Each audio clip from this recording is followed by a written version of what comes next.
আসসালামু আলাইকুম প্রিয় দর্শক, আশা করি আপনারা সবাই ভালো আছেন আল্লাহর রহমতে। এইমাত্র পাওয়া আবহাওয়া দপ্তর থেকে আজকে সবচেয়ে গুরুত্বপূর্ণ খবর। আর কিছুক্ষণের মধ্যেই আসছে প্রবল ঝড় বৃষ্টি। 24 ঘন্টার মধ্যে ভয়াবহ বন্যায় লণ্ডভণ্ড হতে পারে উত্তরবঙ্গ। আগামী বুধবার পর্যন্ত চলবে এই ভারী বৃষ্টি। এছাড়া আগামী 24 ঘন্টায় দুই বাংলার বিভিন্ন জেলায় ধেয়ে আসছে বজ্রসহ ভারী ঝড় বৃষ্টি, এমনটা জানাচ্ছেন আবহাওয়া দপ্তর।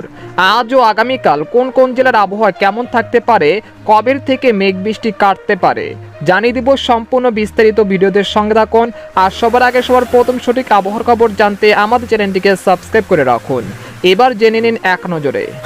আবহাওয়ার পূর্বাভাসে বলা হয়েছে, বর্তমানে দেশের বিভিন্ন অঞ্চলে বৃষ্টিপাতের প্রবণতা বৃদ্ধি পেয়েছে। একই সঙ্গে দেশের উত্তর অঞ্চলে বন্যা পরিস্থিতি তৈরি হতে পারে। তবে এই চলমান মেঘবৃষ্টির প্রবণতা আগামী বুধবার পর্যন্ত অব্যাহত থাকতে পারে বলে জানিয়েছেন বাংলাদেশের আবহাওয়া দপ্তর।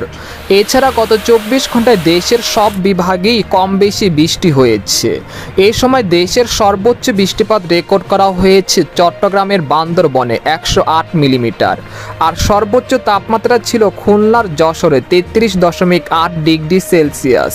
এদিকে আবহাওয়ার আরেক সতর্কবার্তায় বলা হয়েছে, এখন থেকে পরবর্তী 24 ঘন্টার মধ্যে ঠাকুরগাঁও, পঞ্চগড়, তেঁতুলিয়া, দিনাজপুর, কুড়িগ্রাম, গাইবান্ধা, বগুড়া, কুষ্টিয়া, রংপুর, পাবনা, আদামদিঘি, জামালপুর, শেরপুর, ফুলপুর, নেত্রকোনা, ময়মনসিংহ, সিলেট, চট্টগ্রাম, ব্রাহ্মণবাড়িয়া, কুমিল্লা, চাঁদপুর, নোয়াখালী, ফেনী, টেকনাফ, কক্সবাজার, কুতুবদিয়া, মহেশখালী, সাতকানিয়া, রাঙ্গামাটি, বান্দরবন, ফরিদপুর, কাপাসিয়া, কিশোরগঞ্জ, টাঙ্গাইল, মাদারীপুর, বরিশাল, খেপুপাড়া, পটুয়াখালী, ভোলা, বরগুনা, যশোর, নড়াইল, মাগুরা, খুলনা, সাতক্ষীরা ও এর পার্শ্ববর্তী অঞ্চলসহ সিলেট বিভাগের সকল জেলায় মাঝারি থেকে ভারী বৃষ্টিপাত হতে পারে।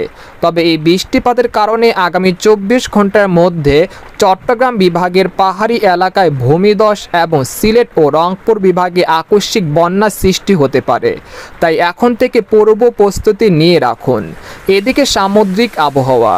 বর্তমানে বঙ্গোপসাগর বেশ উত্তাল রয়েছে, তাই দেশের সকল সমুদ্র বন্দরগুলোকে 3 নম্বর স্থানীয় সতর্ক সংকেত বহাল রাখা হয়েছে। এছাড়া উত্তর বঙ্গোপসাগরে অবস্থানরত মাছ ধরা নৌকা ও ট্রলারগুলোকে পরবর্তী নির্দেশনা না দেওয়া পর্যন্ত উপকূলের কাছাকাছি থেকে সাবধানে চলাচল করতে বলা হয়েছে। বঙ্গোপসাগরে এরকম পরিস্থিতি থাকতে পারে আগামী 3 তারিখ পর্যন্ত। এরপর 3 তারিখের পর থেকে আপনারা সমুদ্রে মাছ ধরা ট্রলার নিয়ে যেতে পারেন, কোনো সমস্যা হবে না ইনশাল্লাহ।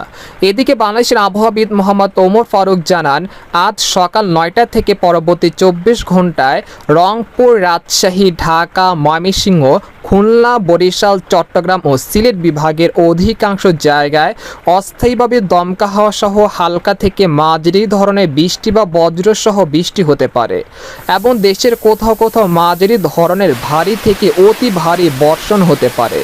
এই সময় সারা দেশে দিন ও রাতের তাপমাত্রা সামান্য হ্রাস পেতে পারে। পরবর্তী 5 দিনে বৃষ্টি বা বজ্র বৃষ্টি অব্যাহত থাকার সম্ভাবনা রয়েছে। তো এই ছিল খবর। এরকম লেটেস্টিং আবহাওয়ার খবর জানতে আমাদের সাথেই থাকুন।